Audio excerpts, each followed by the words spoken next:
Hallelujah, amen. Hallelujah, amen. Sing hallelujah, amen. Hallelujah, amen. Hallelujah, amen. Sing hallelujah, amen.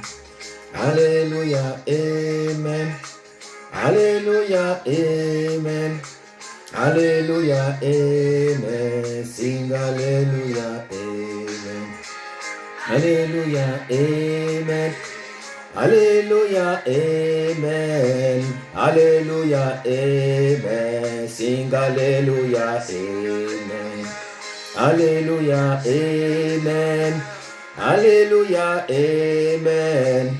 Hallelujah, amen. Sing hallelujah, amen. Hallelujah, amen. Hallelujah, amen. Hallelujah, amen. Sing hallelujah, amen. Hallelujah, amen. Hallelujah, amen. Hallelujah, amen. Sing hallelujah, amen. Hallelujah, amen. Hallelujah, amen. Hallelujah, amen. Sing hallelujah, sing hallelujah. Hallelujah, amen. Hallelujah, amen. Hallelujah, amen. Sing hallelujah, amen. Hallelujah, amen. Hallelujah, amen. Hallelujah, amen. Sing hallelujah, sing hallelujah. Mighty God, the great I am. Hallelujah, hallelujah. You are the mighty God, the great I am. Hallelujah, hallelujah. The mighty God, the great I am. Hallelujah, hallelujah. You are the mighty God, the great I am. Alléluia, alléluia. Il est le Dieu puissant, éternellement. Alléluia, alléluia, alléluia. Le Christ est ressuscité et son esprit est répandu sur nous comme promis dans le livre de Joël. Bien-aimés dans le Seigneur, peuple de Dieu, soyez donc les bienvenus à ce rendez-vous. Soyez les bienvenus parce que vous êtes bénis. Soyez les bienvenus, peuple de Dieu. Soyez les bienvenus à ce moment de partage, à ce moment de victoire, à ce moment qui nous donne d'avancer dans le Seigneur, avec le Seigneur et par le Seigneur. Dieu vous bénisse abondamment parce que vous êtes là. La dernière fois, nous avions déjà annoncé qu'aujourd'hui, nous allons traiter la foi comme une compétence clé. Mais avant toute chose, bien-aimés dans le Seigneur, peuple de Dieu, permettez-moi de déclarer avec vous ensemble, de proclamer avec vous la foi, notre foi que nous tirons du livre des Psaumes, Psaume 21, le dernier verset, c'est-à-dire le verset 14. C'est la version Louis II qui dit « Seigneur éternel, lève-toi avec ta force. Nous voulons chanter et célébrer tes exploits. » Seigneur, je reprends.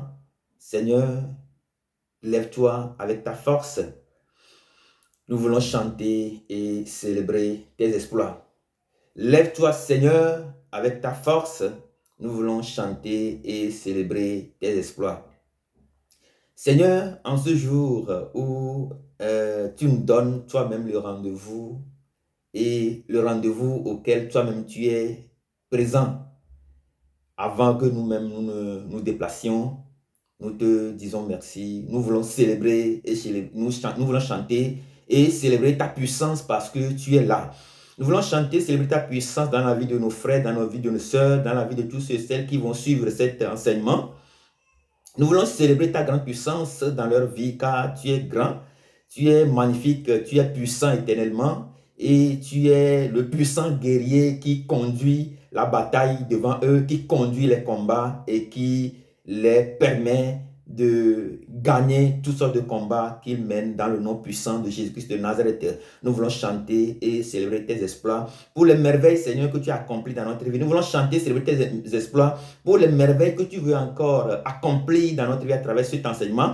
Nous voulons chanter et célébrer tes exploits parce que, Seigneur, tu as les paroles de la vie éternelle, comme le dit Pierre dans les évangiles, tu as les paroles de la vie éternelle. À qui irons-nous? Nous voulons chanter et célébrer tes exploits, Seigneur, car sans toi, nous ne pouvons absolument rien faire. Nous voulons chanter et célébrer tes exploits, car errant ça et là dans la nature, ton amour nous a ramenés à la maison et tu nous as donné une nouvelle bague, signe d'une nouvelle alliance avec toi. Tu nous as donné une robe blanche. Tu nous as pardonné tous nos péchés, pardon. Tu nous as libérés, tu nous as guéris et tu nous as promis que tu ne nous laisseras jamais orphelins. Tu seras avec nous jusqu'à la fin des temps. Merci Seigneur pour cet amour. Merci Seigneur parce qu'à travers cet enseignement, tu vas guérir un certain nombre de personnes. Tu vas toucher les cœurs d'un certain nombre de personnes qui cherchent réellement ta face. Tu vas changer leur vie, tu vas transformer leur vie. Tu vas pénétrer jusqu'au profond dans leur âme et tu vas leur donner ce dont ils ont effectivement besoin. Béni sois-tu Seigneur, car tu es là. Ton omnipotence nous active, ton omnipotence nous propulse, nous envoie très loin et nous sommes très reconnaissants pour ta faveur dans notre vie. Bien-aimés dans le Seigneur, peuple de Dieu, comme annoncé, aujourd'hui, nous allons voir la foi comme compétence clé. On ne va pas, pour commencer, je vais aller très vite. Aujourd'hui, en fait, compétence clé, et où est-ce que j'ai appris cette connaissance-là, la compétence clé, quand on parle de compétence clé. J'ai fait donc une partie de mes études en Europe, et notamment en sciences de l'éducation et de la formation, spécialité analyse des pratiques professionnelles et conception des dispositifs de formation en entreprise et en milieu ouvert. Et donc, j'ai réussi à étudier le livre blanc du sommet de Lisbonne dans lequel s'est inscrit le rapport de la réforme du système de l'éducation en Europe. Et donc, c'est dans ce livre blanc qui dérive du sommet de Lisbonne en 2000 qu'ils ont défini justement la compétence et ils ont défini un certain nombre de compétences clés. Et dans ce livre, dans cet ouvrage, le livre blanc, l'Union européenne a défini donc, je ne vais pas raconter des choses de manière théorique, mais je vais aller de manière très simple pour que nous puissions comprendre pourquoi j'insiste sur le fait de comparer, sur le fait de partir de la compétence clé pour montrer que la foi aussi est une compétence clé. Et donc, la définition que donne l'Union européenne à la compétence, c'est trois choses. L'Union européenne dit dans le livre blanc du sommet de Lisbonne que la compétence égale connaissance plus capacité plus attitude. Connaissance, capacité, attitude. C'est de cette manière-là qu'il définit la compétence. Voilà. Et dans le même livre, ils ont défini un certain nombre de compétences, ils ont mis en place un certain nombre de compétences clés. Il y a 8 compétences clés que le citoyen européen doit connaître aujourd'hui, doit savoir aujourd'hui. Et pourquoi je parle de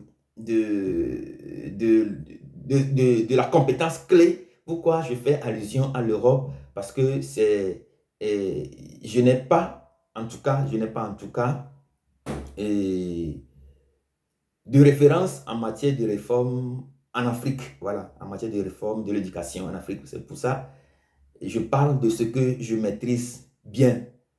Voilà, donc quand on parle, et peut-être que les gens vont me demander des références, je préfère donner des références que je connais bien pour éviter toute confusion. Voilà, donc dans ce livre blanc, il est inscrit 8 compétences clés que, le, euh, que nous devons savoir, que comment appelle-t-on, que le citoyen européen doit connaître.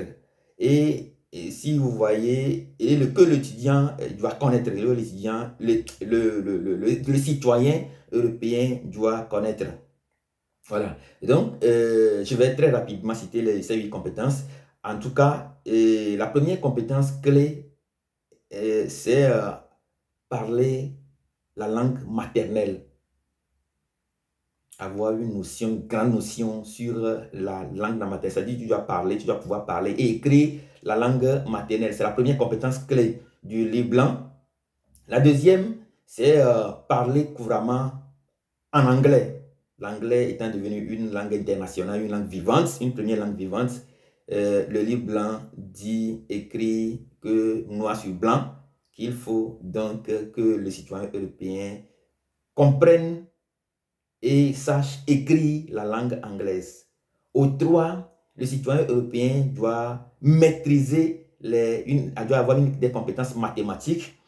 Au 4, le citoyen doit également doit avoir une compétence numérique, c'est-à-dire doit savoir manipuler le computer, l'ordinateur. Voilà, il doit savoir un peu en ce qui concerne l'informatique. Et au 5, apprendre à apprendre, c'est-à-dire, je vais pouvoir revenir sur ça si vraiment le temps nous le permet. Apprendre à apprendre, ça veut dire auto-formation, être autodidacte. Nous voyons comment les autodidactes réussissent brillamment leur vie. Nous voyons comment les autodidactes, ceux qui sont auto-formés eux-mêmes, nous voyons comment ils réussissent leur vie. Parce que de part et de dans le monde entier, l'expérience que nous avons aujourd'hui, celui qui fait développer ses compétences en apprenant par lui-même gagne plus de 100 fois que celui qui aurait donc fait une université, en tout cas, ou une école de renom dans le monde entier. Donc, apprendre à apprendre l'auto-formation, il s'agit donc de l'auto-formation. Au 6, donc, il doit avoir une grande compétence en matière d'initiative et d'esprit et d'initiation et de connaissances civiques. Voilà. Au 7, donc, compétences sociales, il doit avoir des compétences sociales. Et au 8, il doit avoir une connaissance et une expérience culturelle. Voilà, donc ce sont ces 8 compétences que le citoyen européen doit maîtriser pour pouvoir comprendre, pour pouvoir... pourquoi il doit maîtriser ces 8 compétences? C'est justement pour pouvoir s'adapter à la situation que vit actuellement nos sociétés, pour pouvoir s'adapter au monde dans lequel nous vivons actuellement, pour pouvoir s'adapter à ce monde-là qui est marqué par l'imprévisibilité, l'incertitude et marqué par toutes sortes de crises. Voilà, donc c'est pour ça que le livre blanc du système d'éducation, de réforme du système d'éducation européen a mis en place ce livre blanc avec les 8 compétences clés qu'un citoyen européen doit savoir. Et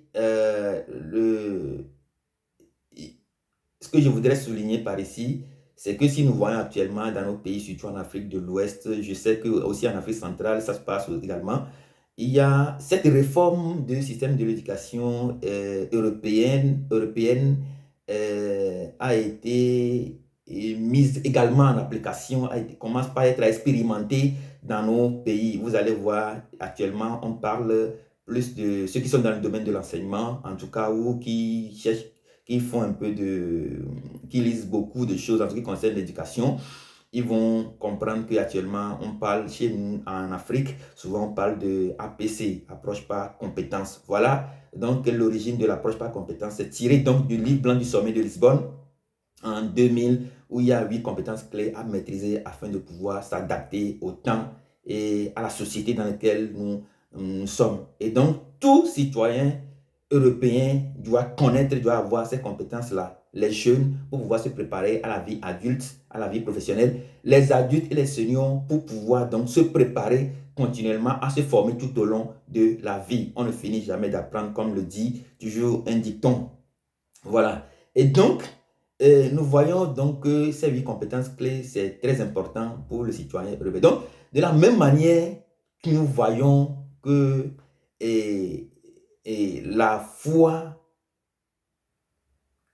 comme nous l'avons appris la dernière fois, la foi vient de ce que l'on entend vient de la parole de Dieu. Nous voyons donc que de par notre première définition de compétence, que la compétence égale connaissance, attitude, habileté ou capacité, nous voyons donc que la foi aussi prend sa source dans la connaissance et dans notre aptitude et capacité. Et donc, la foi, comme nous l'avions écouté la dernière fois, la foi vient de ce que l'on entend vient de la parole de Dieu. Et la parole de Dieu, c'est la connaissance qui, donc, pour pouvoir nous permettre d'accomplir de grandes choses, doit être articulée avec nos connaissances, avec nos attitudes et nos capacités. Voilà. Et donc, nous voyons comment David a compris, nous voyons ce que dans 1 Samuel 17, comment David a réussi à démontrer ce que nous sommes en train de dire ici en ce qui concerne les compétences clés, en ce qui concerne la définition même de la compétence. David a réussi, comme le stipule la compétence clé, ce que nous avions appris dans le livre blanc du système de l'éducation. David montre ici clairement dans 1 Samuel 17, là où il a tué Goliath, qu'il maîtrise donc une connaissance, la connaissance de la parole de Dieu, qu'il maîtrise Dieu. C'est pour cette raison qu'il dit que Goliath ne peut pas se permettre donc de tuer Goliath, que Goliath ne peut pas se permettre donc ce incirconcis, celui qui n'est pas dans l'alliance de Dieu, ne peut pas se permettre donc de vouloir insulter l'armée du Tout-Puissant, que lui sait qu'il est dans cette alliance-là. Et de par cette connaissance-là, et de par cette conscience, et de par cette attitude, et de par cette capacité, a réussi donc à mener le combat jusqu'au bout pour pouvoir tuer Goliath. Voilà donc ce qui montre que la foi, c'est une compétence clé, que ce qui montre que la foi, c'est basé sur la connaissance de la parole de Dieu, c'est basé sur la capacité, notre capacité et notre attitude à agir promptement à l'égard des choses de Dieu et vis-à-vis de ce monde dans lequel nous vivons.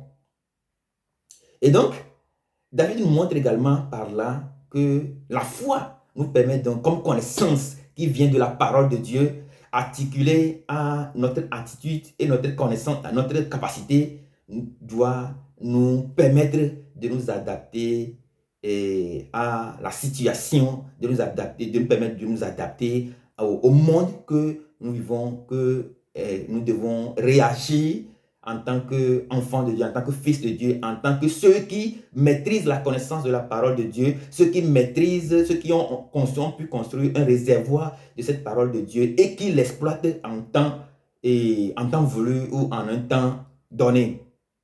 Et donc, nous voyons ici, et par cette analyse de comment nous avons défini la foi et les 8 compétences clés et de la manière dont David a réagi, nous voyons donc que la foi est une compétence clé pour le croyant qui doit l'exploiter à bon escient. La foi est donc une compétence clé vis-à-vis du croyant, vis-à-vis du monde dans lequel il habite, ce qui lui permet, cette foi qui lui permet donc de réagir, de vivre en tant qu'enfant de Dieu, de vivre en tant que croyant au milieu de la tempête des tempêtes que nous connaissons tous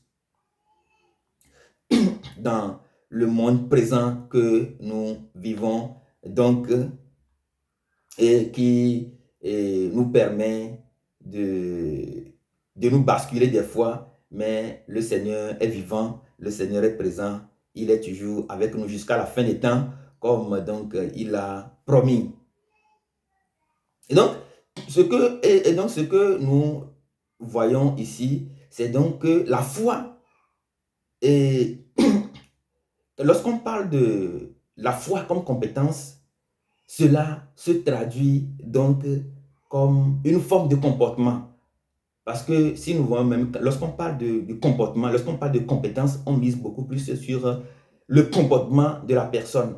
Et donc, lorsque nous parlons également de la foi ici, nous misons beaucoup plus sur le comportement de la personne qui a écouté la parole de Dieu, qui s'est approprié de la connaissance de la parole de Dieu, qui est rentré dans les profondeurs de la parole de Dieu, qui vit en union parfaite avec Dieu, qui cherche réellement la face de Dieu. Nous voyons donc ces comportements à l'égard que la foi donc du chrétien se traduit, la foi du chrétien se traduit donc par une forme de comportement vis-à-vis de Dieu. C'est-à-dire la crainte de Dieu, comme le dit le livre des Proverbes, est le début du commencement, est le commencement de la connaissance de Dieu. Et donc, nous voyons comment la foi donc se traduit par déjà un regard que nous posons, un respect au sacré, un respect à tout ce qui est de Dieu. Et par exemple, un respect profond à la parole de Dieu, un respect profond à la vie divine, un respect profond dans la recherche de Dieu, un respect profond à tout ce qui est donc sacré. Et donc, cette manière de vivre dans la foi en respectant tout ce qui est sacré nous amène donc à ce qu'on appelle la piété. Voilà, donc nous amène donc à la piété. Et la piété, c'est donc un grand mystère, comme le dit Paul. Paul nous dit, je lis ici dans 1 Timothée 3, verset 16, Paul nous dit, et sans contredit, le mystère de la piété est grand. Celui qui a été manifesté en chair, justifié par l'Esprit, vu des anges, prêché aux gentils, cru dans le monde, élevé donc dans la gloire. Je reprends, Paul dit dans 1 Timothée 3, verset 16, je lis, et sans contredit, le mystère de la piété est grand. Celui qui a été manifesté dans la chair, justifié par l'Esprit, vu des anges, prêché aux gentils, cru dans le monde, élevé donc dans la gloire. Ce que nous dit 1 Timothée 3, verset 16. Donc, lorsque nous vivons dans le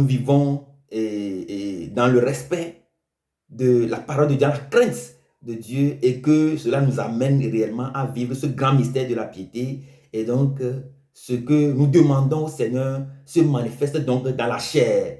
Ce que tu demandes au Seigneur se manifeste donc dans la chair. Et tes rêves, tes ambitions, tes projets se manifestent donc dans la chair. Tu es papa. Bonne fête de père à tous.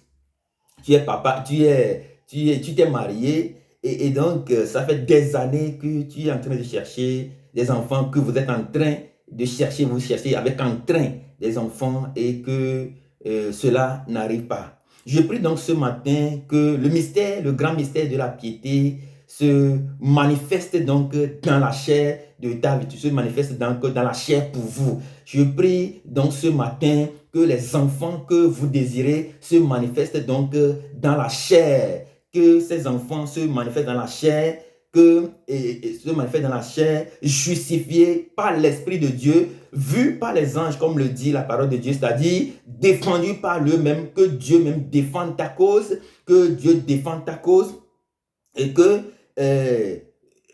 tu sois, et que ta cause, et que ta réussite et la manifestation de Dieu dans ta vie soit prêchée de partout dans le monde entier aux gentils, et que cette manifestation dont Dieu